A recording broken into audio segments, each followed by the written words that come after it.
back to everybody. Welcome back to the afternoon session. I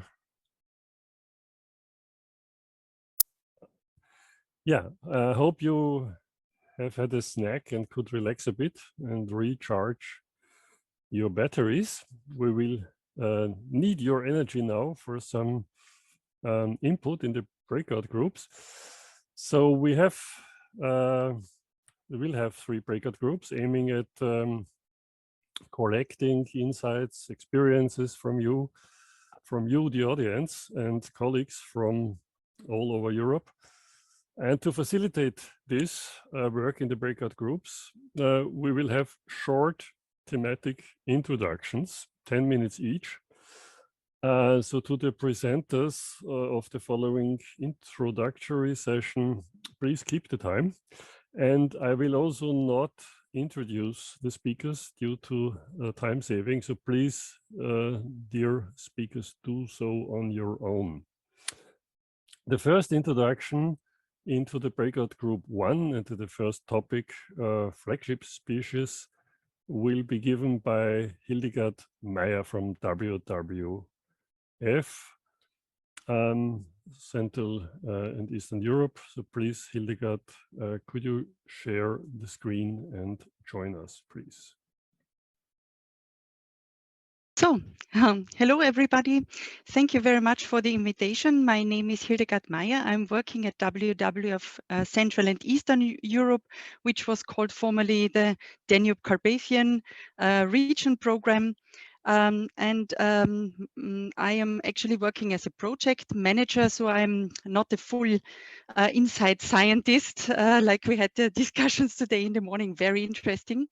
I would rather talk today about 2 projects we are running together with WWF Romania, the Connect Green and Safe Green project.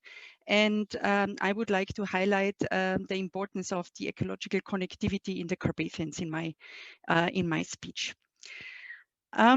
First of all, I would like to introduce you shortly to the content of my presentation. So I will give you really only a glimpse into the Connect Green project. I focused my presentation on the methodologies that we have developed or are developing. The one is the modeling of ecological corridors for the entire Carpathians and the results. The other one is the methodology for identifying ecological corridors in the field based on this model. And then I will have some examples of safeguarding ecological corridors in the Carpathians, and the outlook, what we are tackling at the moment in the other project, in the Safe Green project.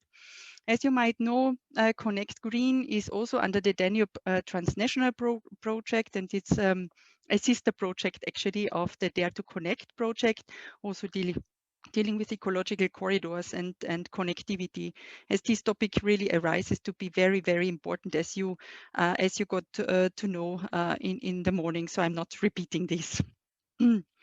I would like to give you a short introduction to the Carpathian Mountains. We are outside of the European Green Belt, but quite close to it in some certain areas. And we are working here because we have the Carpathians actually are a biodiversity hotspot, and we count here 1/3 of the wildlife thriving through the more or less unfragmented landscape. So these wild animals, wolf, bear, and lynx are our flagship species. They are iconic species, and we hope while serving their habitats and migration corridors to save also other animals in the area. So what we are talking, so the Connect Green, actually I'm just listing here our outputs, what we are going to produce amongst others. I mean, there are many more, but for this presentation, maybe important is the methodology for identifying the ecological corridors, the guidelines on reducing conflicts of nature conservation and spatial planning practices. We all know that this is a heavy issue. Then we have, we are in 4 different pilot areas across the region. We are developing action plans for mitigating threats to corridors in nature.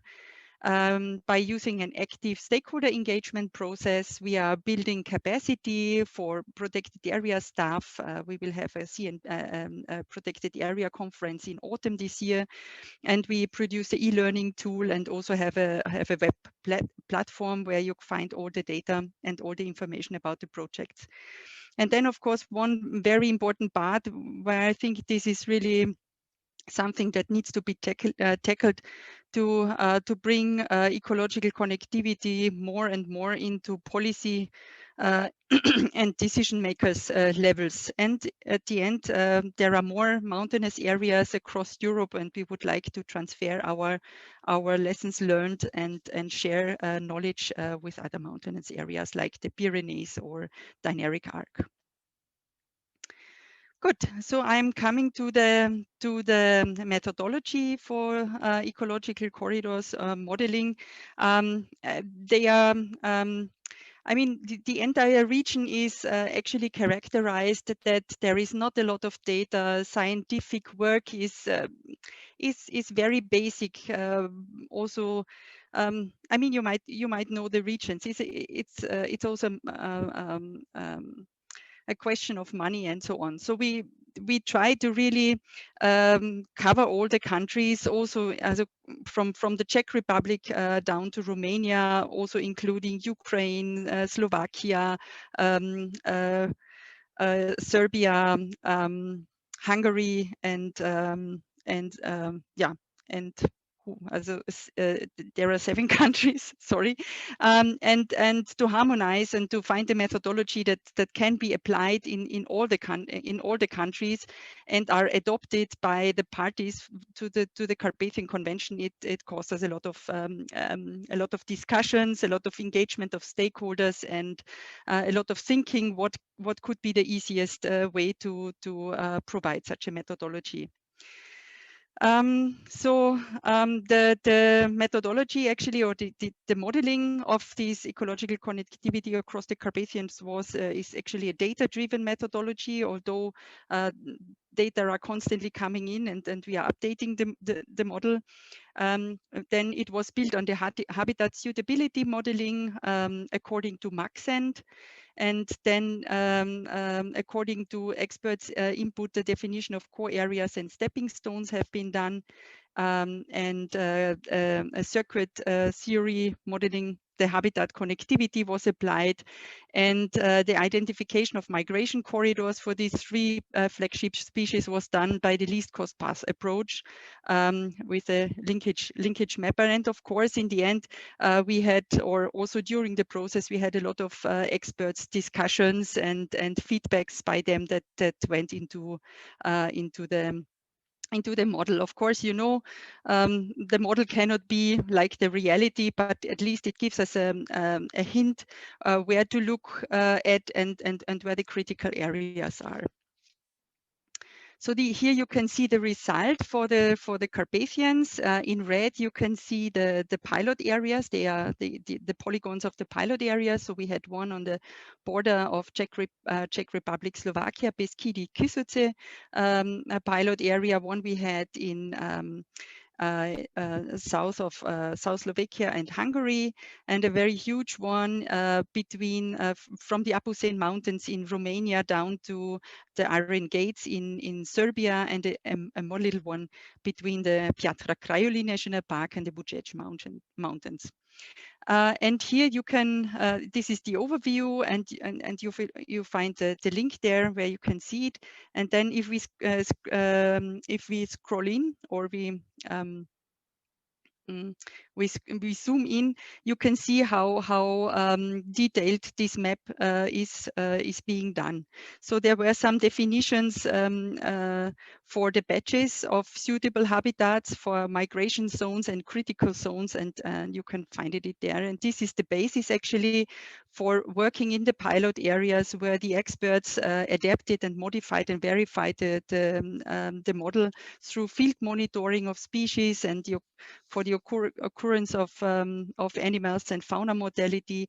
A barrier assessment in the field was done, and the barriers could be roads, railways, fences, waterways, non-forested areas, built-up areas, and so on. And these were the methods that were used were online applications to capture data in the field, camera traps and animal tracking tracing. I think these methods are known to all of you. And the result was that we have a very detailed map of the pilot areas, even zoomed in into the critical area. And then with experts together, this is now taking place. We are defining measures that could improve the situation of this critical area within the ecological corridor.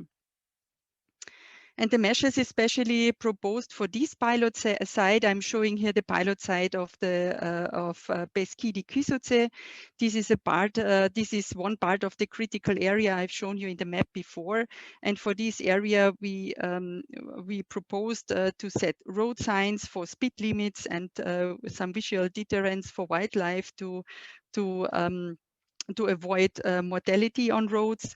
And then there is an underpass, for example, that will be extended, or the road will be extended, and with it the underpass. And the recommendation is to look closer how this underpass should be developed. We have developed some guidelines for how to build such measures in our former Transgreen project. So the recommendations are also based on these findings.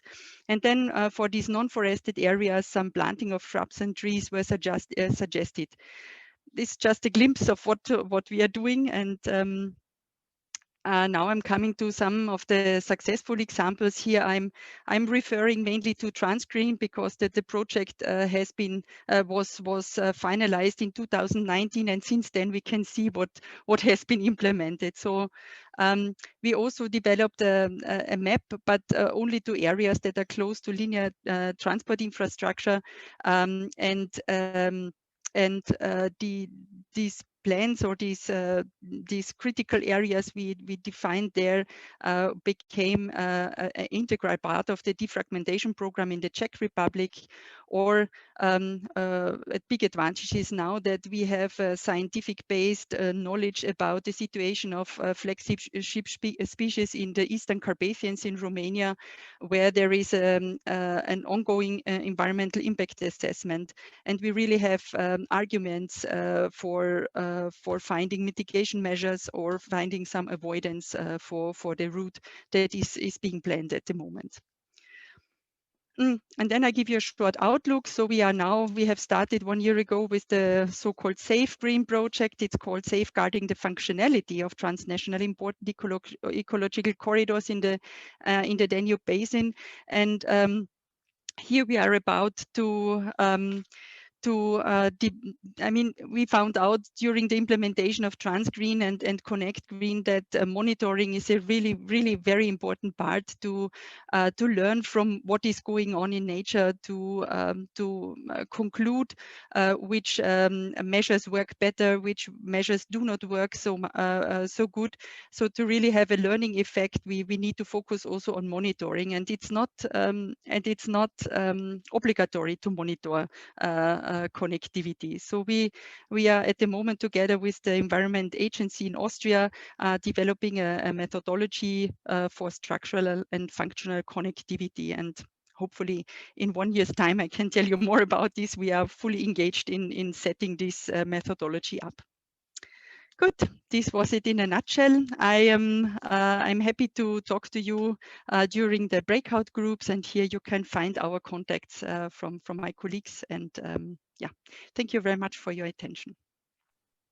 Thanks a lot, Hildegard, for this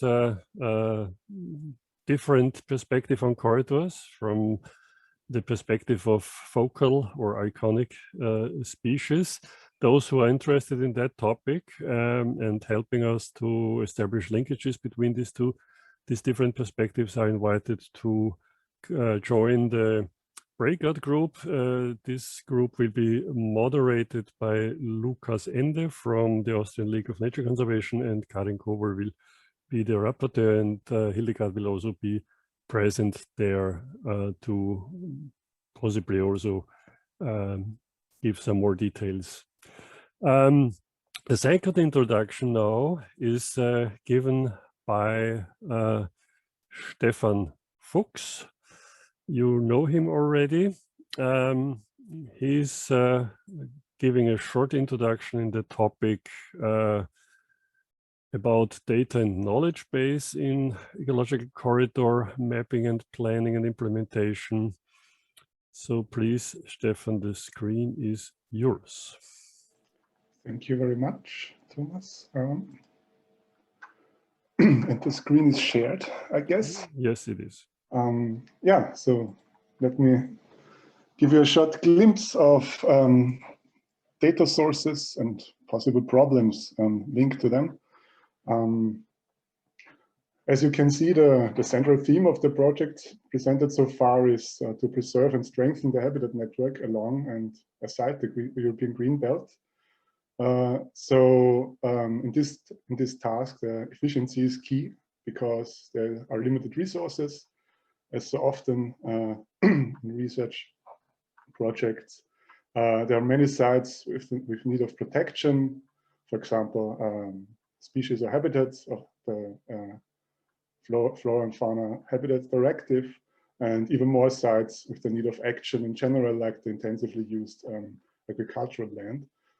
So the question is, of course, where to start, and to find that out, we need a solid database, of course, which is the crucial foundation here, as in any other research topic, of course. In this task, we have a wide range of possibilities of geodata, data acquisition. We can look on the transnational, national, regional, and even local level for data. So we can use the satellite data as already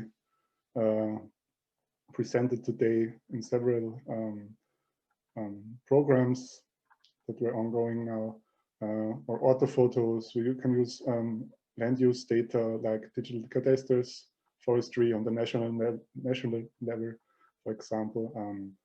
Then, of course, also data on geography and topography of the land and nation, like the waterways, for example. Of course, the biotope mapping, the recent biotope mappings and surveys on species distribution or vegetation can be taken into account. And also an important source, especially if you think about the potential of landscape, is to take a look at the historical data like cadastral maps or herbaria and so on. So I want to give you a short example of the process of gathering data with the example of the Alpine Carpathian river corridor that you already got familiar with by Christopher Litschauer today. The objective, as you know, was the assessment of wetland habitat along the Danube and its tributaries in the surrounding area. In this case, in Austria, and to assess also the potential for restoration and linkage. So there were several data sources used to find out where these potential areas are. On the one hand, we used selective biotope mapping, which was done in the course of a master thesis of Raphael Glantz. Also, the wetland inventory of Austria by Latzowski and Schwarz were used. So we had a good setup, a data set about the about the recent and about the existing wetland habitats, as you can see here in the example of one of the 4 pilot regions, which is attracted to the eastern side of the Danube at the National Park Donauauen, next to Vienna. Yeah, as you can see here, there is in this very intensively used agricultural land still habitats left, like wetland forests or even small or even small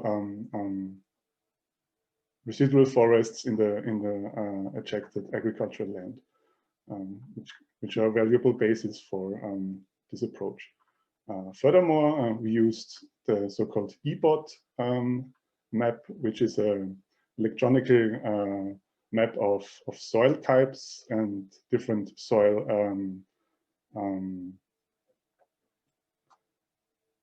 soil capacities for whole of Austria. Then we use the soil types for our regions and the water conditions of the soil for the area, which look like this.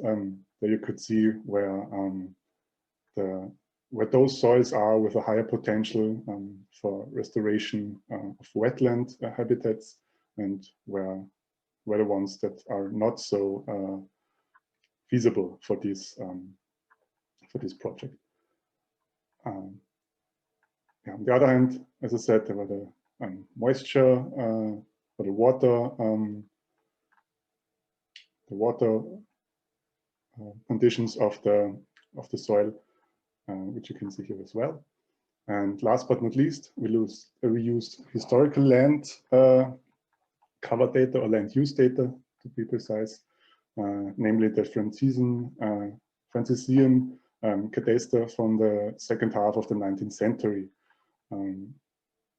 So we could see what the historic use of the land was,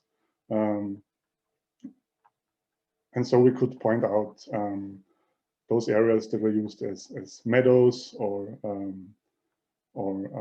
which were even like swamp like habitats.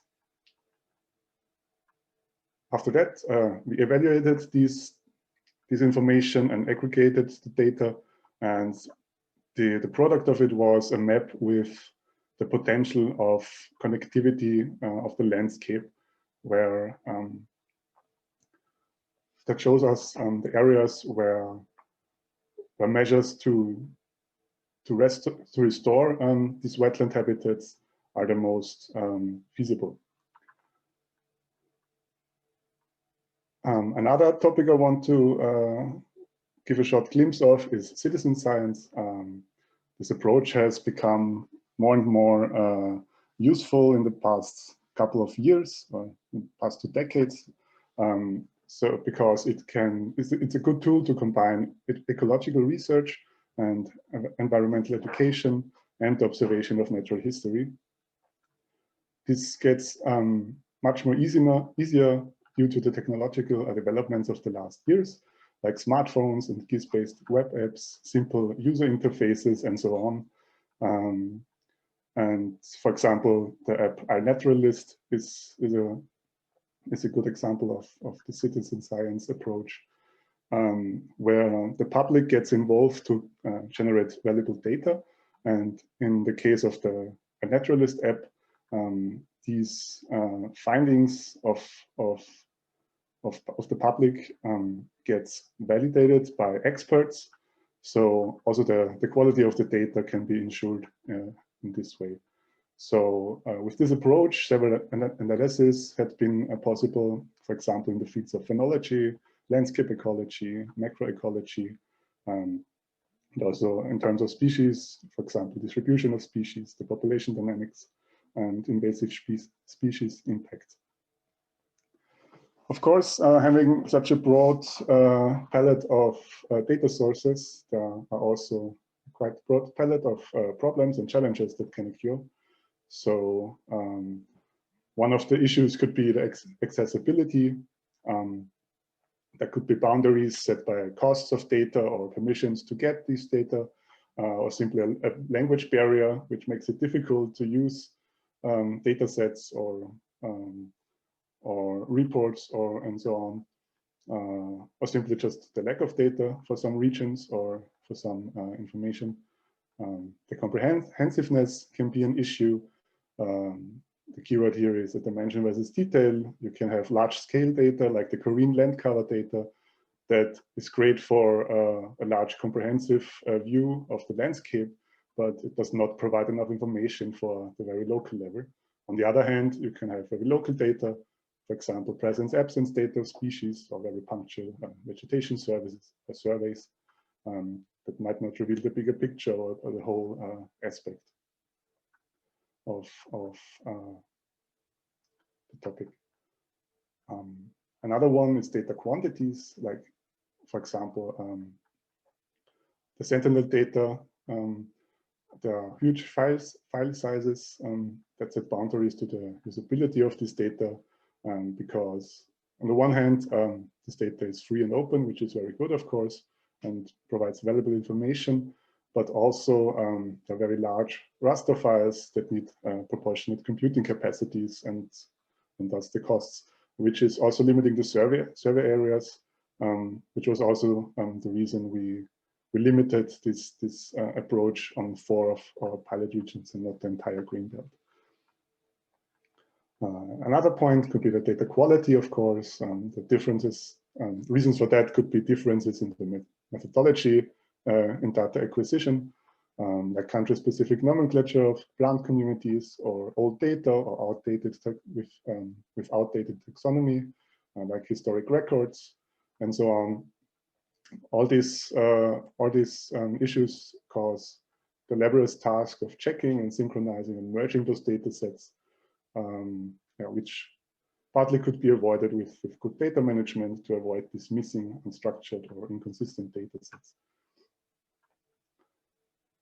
Another point is the different countries and different data provision customs.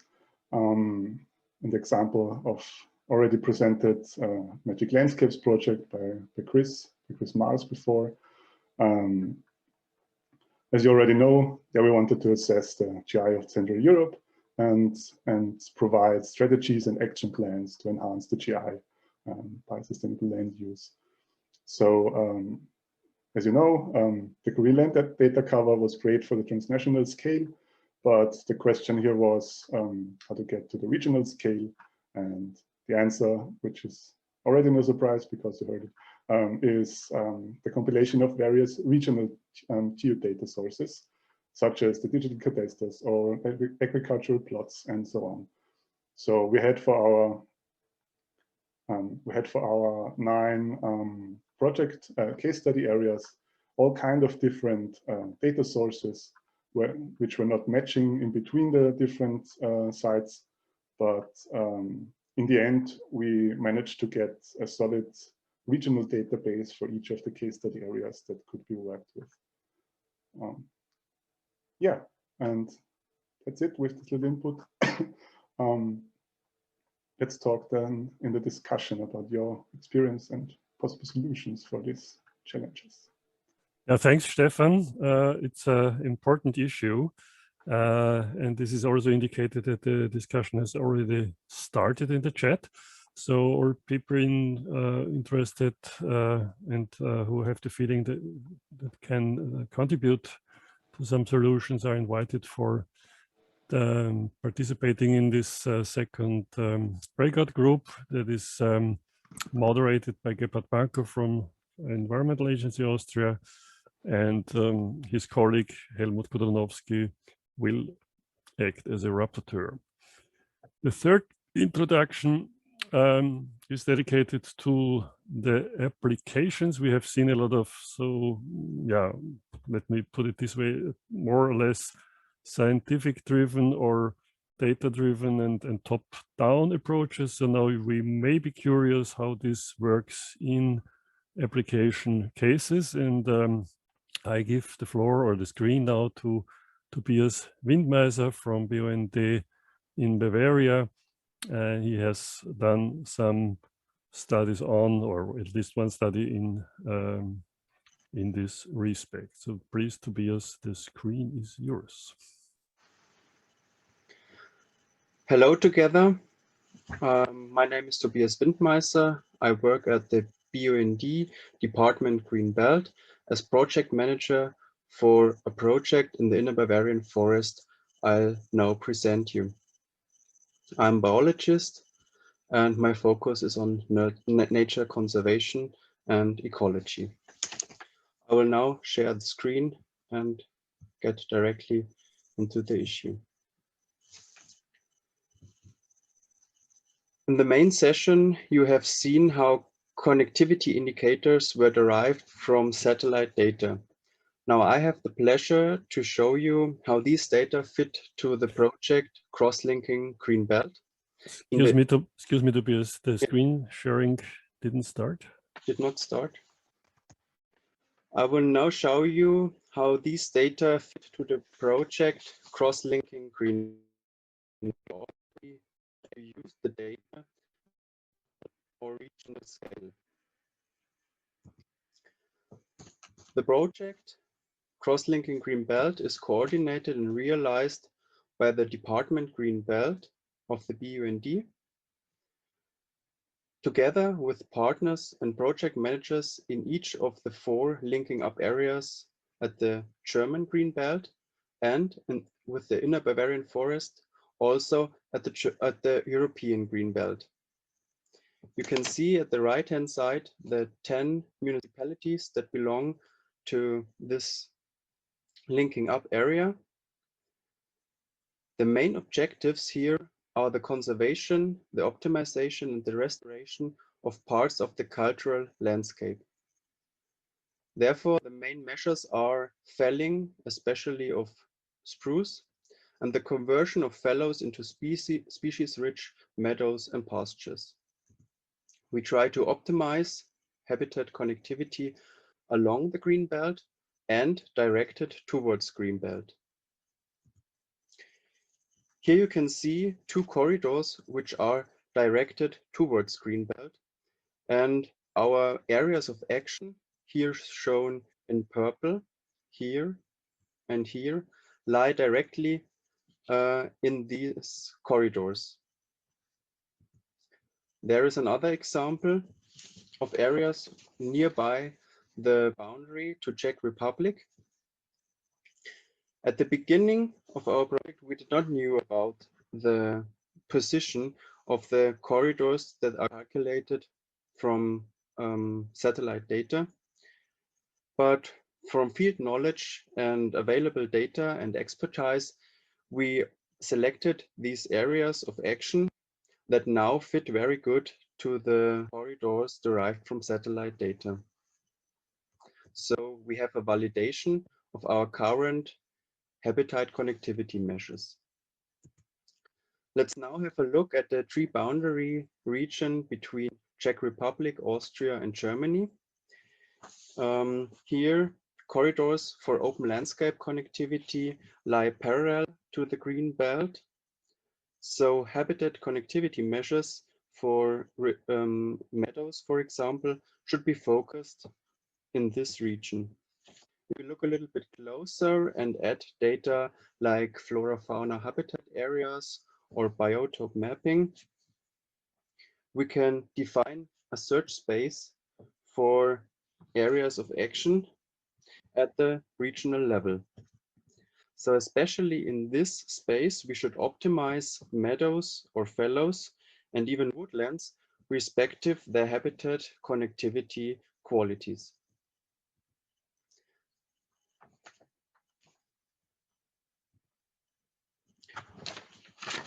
But we have to look also towards weaknesses of the approach.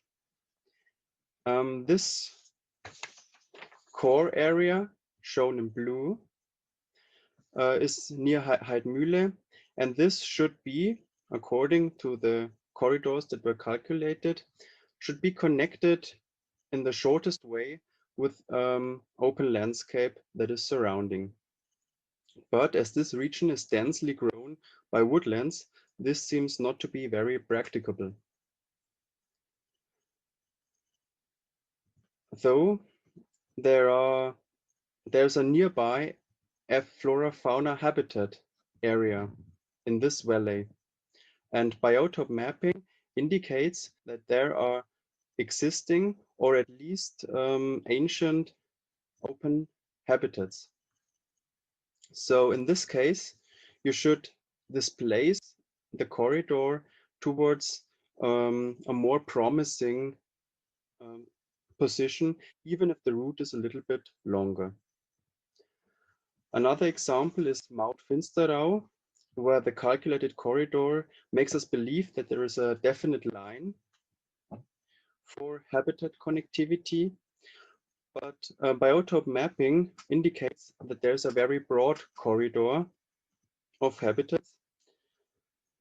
So the Dare to Connect corridor reflects very well the ridge between Maut and Finsterau, but it neglects that there's a rather net of habitat connectivity which goes along and across this hill range.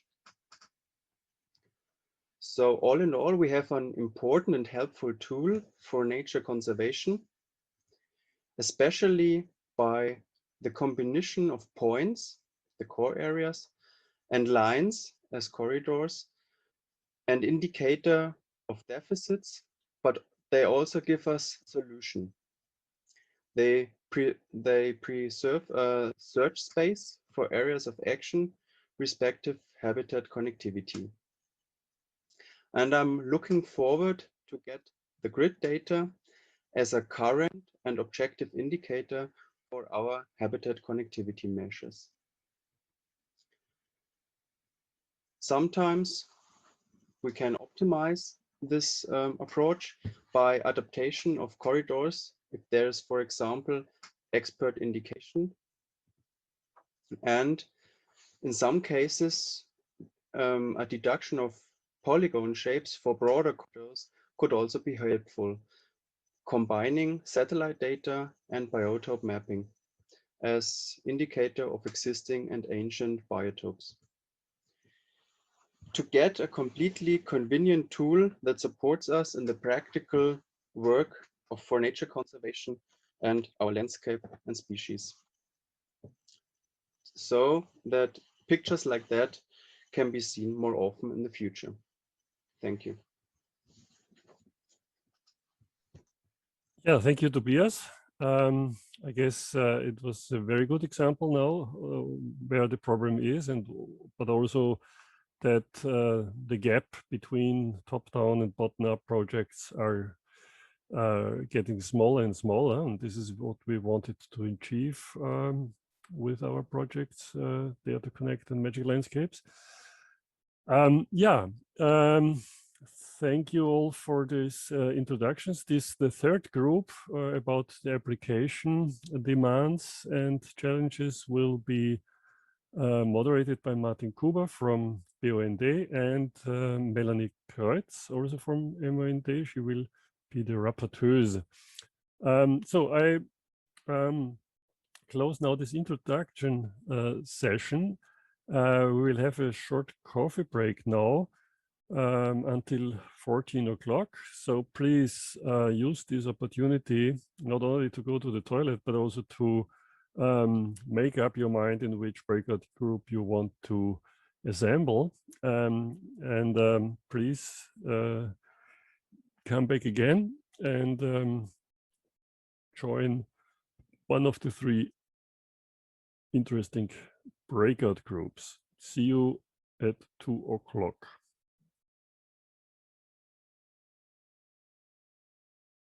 So, welcome back after the coffee break now. We will have now our announced working session. We will break out into 3 groups. But before we do so, let me announce Mrs. Isabella Kremnitzer from Event Partner, and she will give us some technical instructions regarding the breakout groups. Please, Mrs. Kremnitzer. Hello, my name is Isabella, and it's my pleasure to give you a brief introduction to the workshops. As you know, it would really be appreciated if you keep your camera on to allow just a direct interaction with the leader of the workshop and of course with the other attendees. With respect to the microphone, however, it really is recommended you keep it on mute, unless of course you want to say something. If you're just listening, switch it off, but just to ensure a pleasant atmosphere for everybody.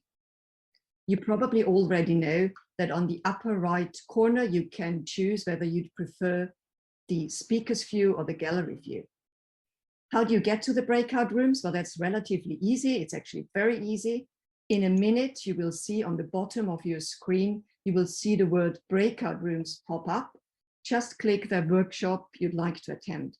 To remind you, we have 3 topics, and you will see these 3 topics then under breakout rooms. It's Flagship Species, hosted by Hildegard, Improving the Knowledge Base, hosted by Stefan, and Current Application Projects, hosted by Tobias.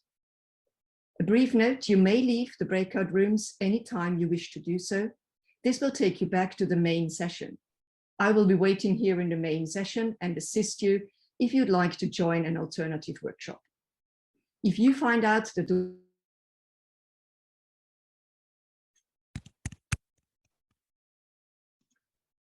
Entschuldigung, ich hab die stumm geschaltet. Isabella, I can't hear you now. There was suddenly the... Yes, okay, I just learned that no, it's okay. Our host put us on mute, but I'm back again. I was just saying, if you'd like to leave the workshop, the breakout group, you may do so at any time. This will take you back to the main session, and you may then choose to go to an alternative workshop.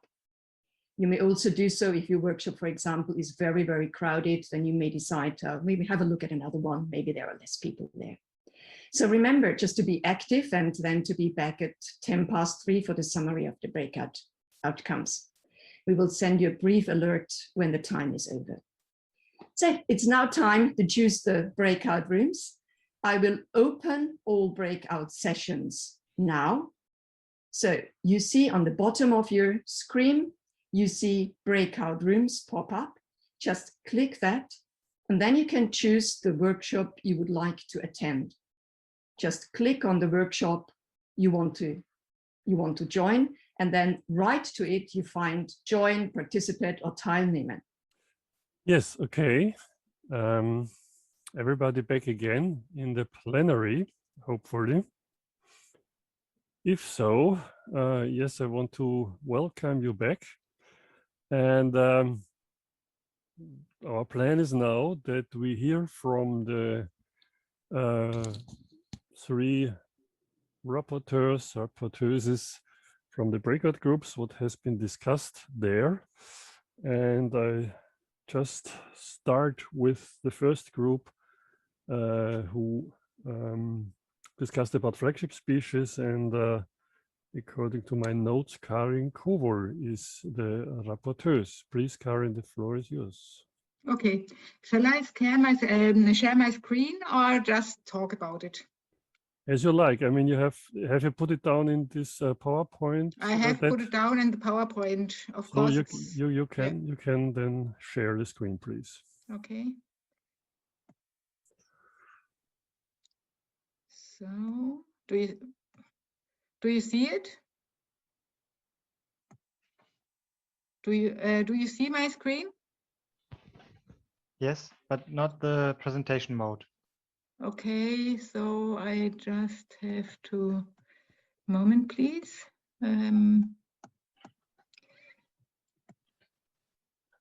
Yes. Okay. Yeah.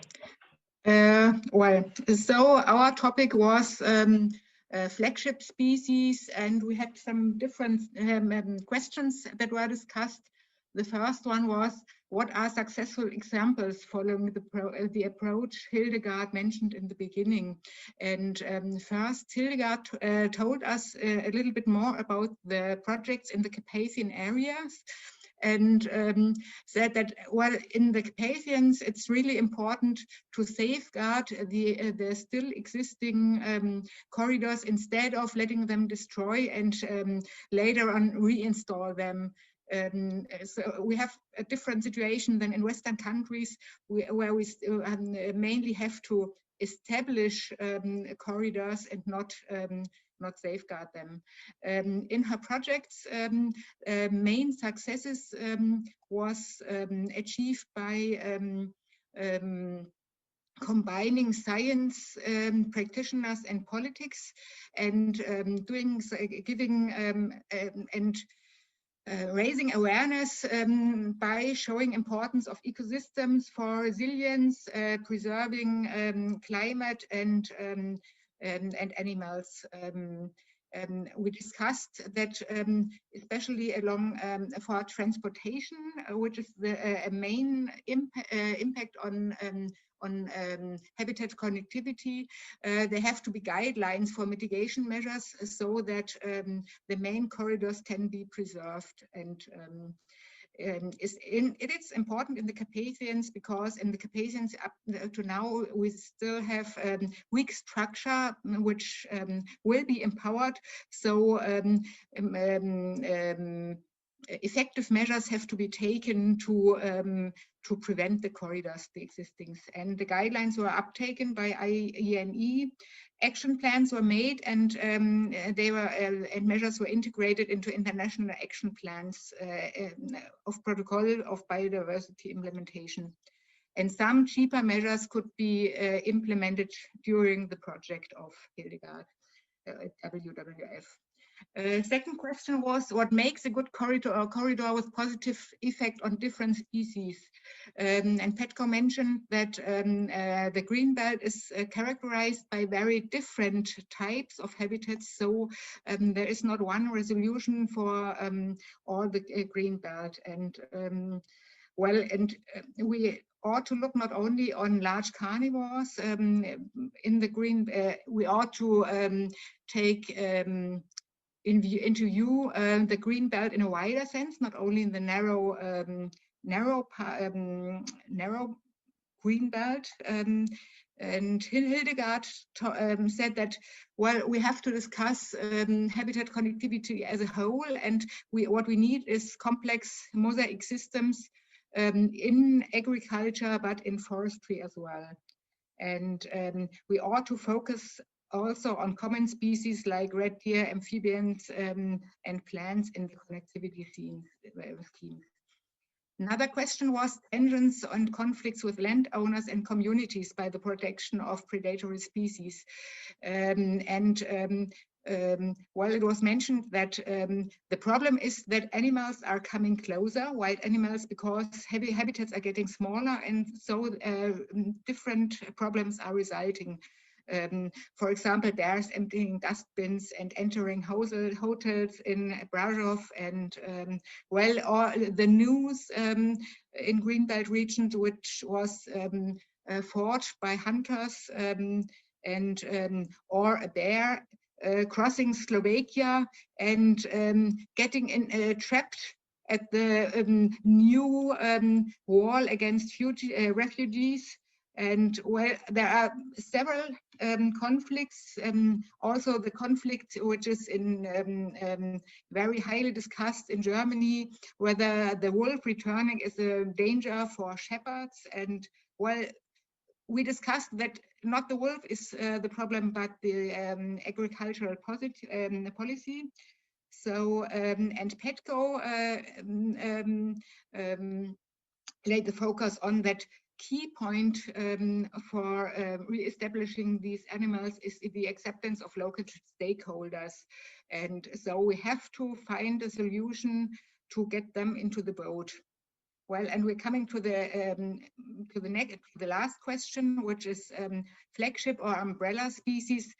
What are the criteria? Which species do we need for habitat connectivity? And habitat connectivity in the sense of awareness raising, in the sense of monitoring, in the sense of how and where to establish a corridor, which is quite different questions. And is, for example, for awareness raising, well, in sometimes it's nice to have a larger animal, but especially bear, wolf, and lynx, well, they have the conflicts. Wild cat in Germany is a little bit different because it's smaller, but we discussed whether tiny animals and plants might in some ways be the better species for awareness raising, because it's not so conflictuous, and because well, citizen science is a very important awareness raising measure, which is really loved by people. And for example, people well, there is a rising community monitoring butterflies, for example, and so this is well, a quite nice approach. And so, well, Well, there were some other, I have to look.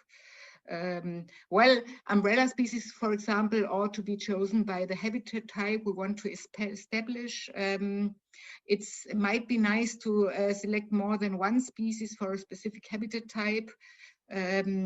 Well, common and popular species are maybe better for awareness raising.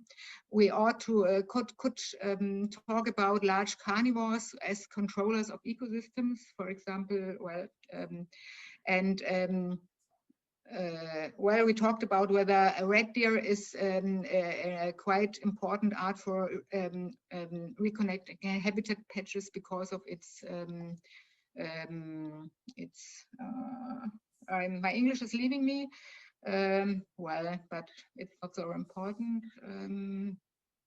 Well, one conclusion was you ought to use species depending on the target, what you want to reach by the specific species used. And well, and Karin in the end said. Mentioned the concept in Germany, concept on ecological networks on the national, regional, and local level, and we discussed that while monitoring is really a very expensive way but monitoring is very important to have reliable results of our measures, but it's expensive, and so we need to have a concept for it. Well, more research would be important, and I think. Well, there are some smaller questions, but I can use the presentation, but I think it was mainly what we discussed. I am finished.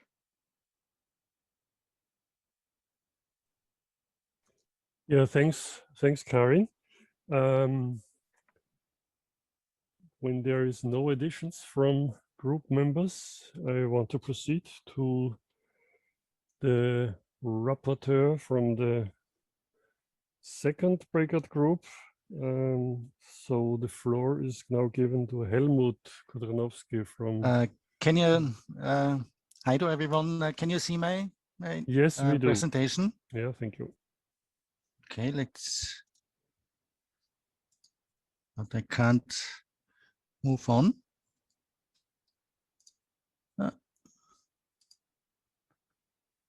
Okay, on the first slide, there's just a quick recap about the topics, issues Stefan mentioned in his input talk about as a database is needed, citizen science, maybe some kind of bottom-up data backup, data access, data quantity, data quality. And around these topics, we had a discussion in the last hour.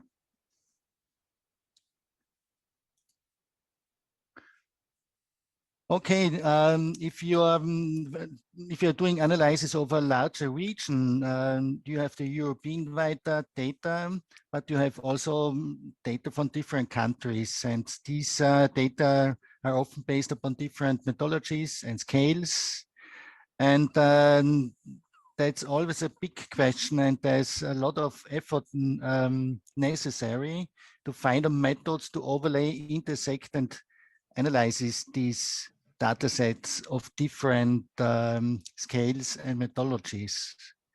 When you are talking about European-wide data sets like the Copernicus data, analysis on the European level on your home PC is possible, but software skills and analysis knowledge are still needed to conduct these analyses. So sometimes you have the data, but you need some more experts on the software sides to conduct these analyses. What we talked a little bit about is that result review is very important. And maybe one good point for this review of the results is a combination of a top-down and bottom-up knowledge process, so that you have local experts.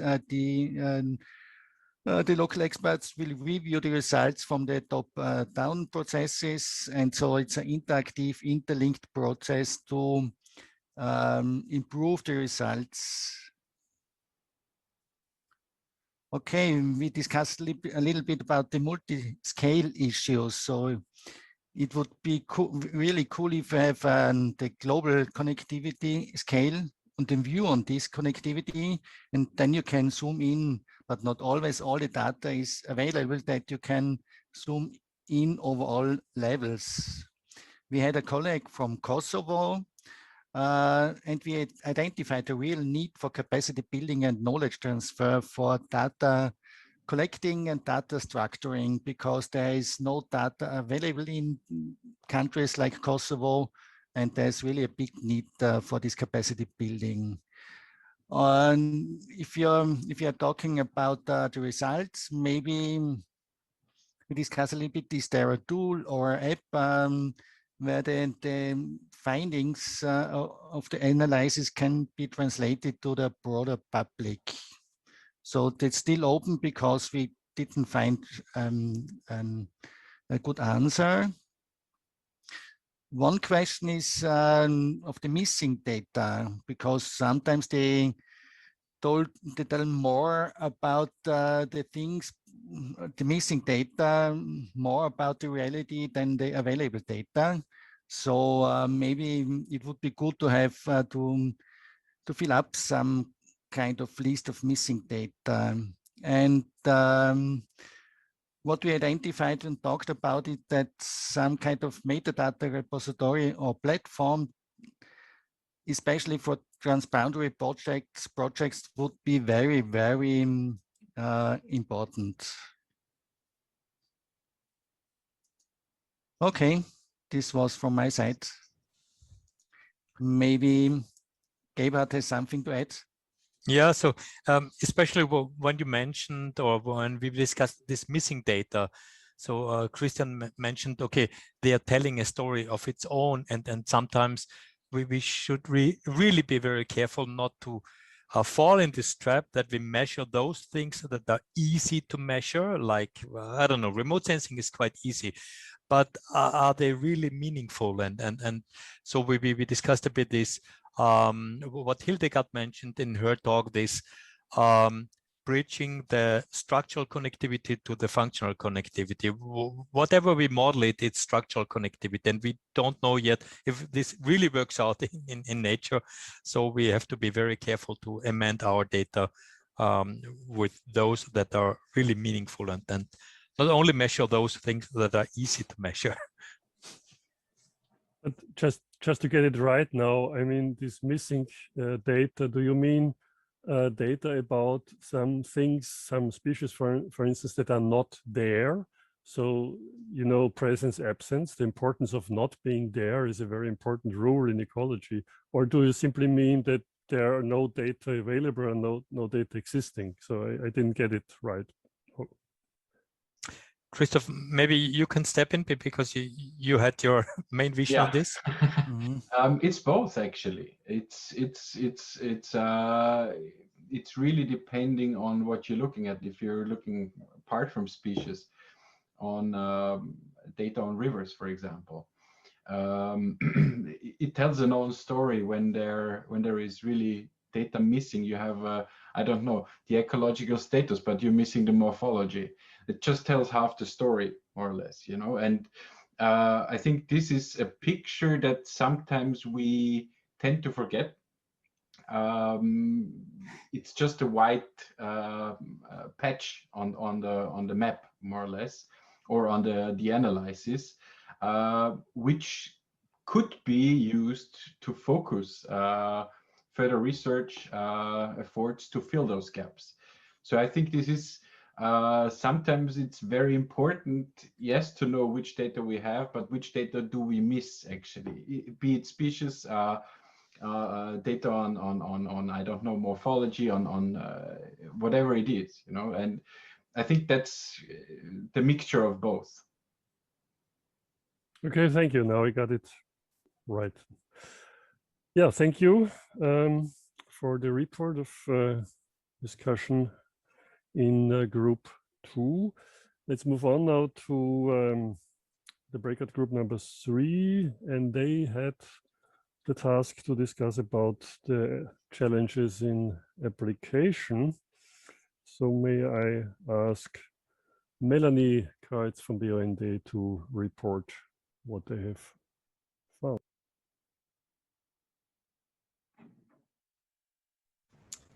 Okay, yes.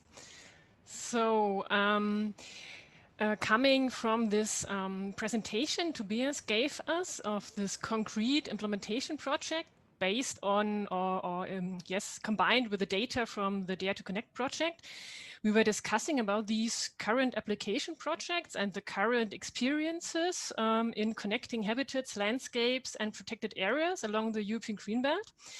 And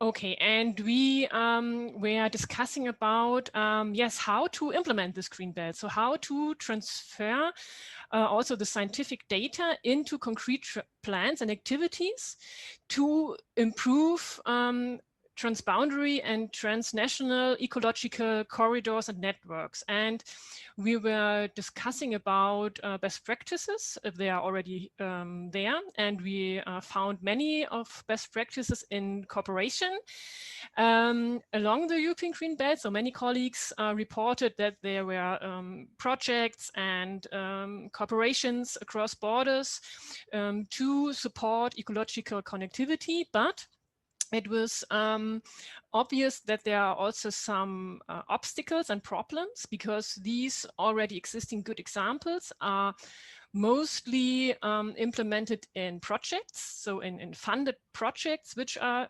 transboundary or transnational, or they are implemented by NGOs. So yes, we talked about these basic conditions. These are, as I said, the cooperation and partners to do this habitat management cross-border. And obstacles are some basic obstacles, like the different background of the different people and countries in the administration systems and spatial planning and policies. Also, of course, the different languages when you look on the local level. And what is really important is yes, an equality in partnership, so that there are really equal partnerships in transboundary cooperation. So these are the basic conditions. But of course, we also talked at the current situation that it's at the moment really difficult to work transboundary because of the COVID-19 situation. And also it was mentioned that we need more information on ongoing projects like Dare to Connect or Magic Landscapes to inform the actors, the stakeholders in the European Green Belt Initiative more. And the discussion about the obstacles, I said it already, was also quite vital. So the main obstacle is that nature conservation administration normally is stopping at the border. So all plans, all legally binding frameworks stop at the border. And this is the main problem for transboundary implementation work and working on corridors and ecological corridors. So the Dare to Connect results give us a very good opportunity to connect also these administration bodies and levels, because we can clearly point out where are the transboundary ecological corridors, for example, for grasslands in the Pilot Region 1. And this is a really good basis to get together also the administrations who are really responsible for the implementation of measures on site, like the lower or the higher nature conservancies. And what is also really needed, and what is also, yes, going in the direction like Helmut and also Gebhardt said in their presenting the results. It's the need for a good database and a unified database that the people can work transboundary on with a common database. And yes, and I already talked about it. A good example is, of course, the Dare to Connect project with results for some of the pilot regions. And we discussed about one example at the pilot region 1, because tomorrow we have a transboundary workshop for the region dealing with grazing to support the species-rich grasslands in Schumacher Bavarian forest. So the data from the project gives us the opportunity to work concretely on this topic and to get together also the people from the administrations which are really needed for that. Yes, we also pointed out what are other good examples in transboundary work, and also for the implementation of projects is of course the cross-border reserves, because we have many national parks along the European Green Belt which are working really transboundary together, and they really work on ecological corridors and the implementation of measures. So this is working really good in the nature reserves. But what is really needed is this legal framework, let me say. So the aims of the European Green Belt must be inserted in legislation. And in a transboundary form that we have on both sides of the borders, the same legally binding framework where the administrations can work on this ecological corridors. And what is also needed, and this is also interesting because, yes, Helmut and Gebhard said it also in their workshop results, is this technical assistance, because we need this technical assistance for the people in the regions and the locals that they can use a unique database, which is now exemplarily, yes, there within the pilot region of the Dare to Connect project. Yes, so we need more political decisions to give administrations this room for transboundary action. And yes, we have a lack of spatial planning transboundary along the along the regions of the Green Belt. So to summarize that, the European Green Belt and its aims must be inserted in spatial planning on all levels. And some suggested that it would be very good to have that on the EU level, because then the pressure on the nations and on the regions or the EU countries is higher if there are coming some strict rules from the EU. But of course, this must be implemented up to the local level to create these transboundary concepts legally binding for the implementation of transboundary corridors. And I think this is also a good thought looking at the current discussions on EU level, because some of you know that there are these EU restoration targets which will be published or identified until the end of this year. And so we can really jump in with this European Green Belt initiative and with our thoughts and with our results also from the Dare to Connect project in this ongoing discussion. Okay, I think, yes, and we discussed also the future tasks. So if we have these legally binding framework, transboundary, of course, it's our task as stakeholders of the European Green Belt Initiative to create more corridors between core areas, transboundary and along the Green Belt, and also to focus more really on concrete restoration. To support ecological connectivity. Yes, so I think this is the end. Thank you. Thank you, Melanie, for this well-structured and comprehensive overview what you have achieved in your discussions. I liked very much the outlook on this local level with the species-rich meadow project tomorrow. So good luck with that. But I also liked the outlook on this strategic level in Europe. So this is exactly where I would see our role here with this project. thank you to all of you for helping us in achieving these results now. All presentations and outcomes will be made available, and as far as I am informed, you will receive a link where you can then download the files. So the whole sessions have been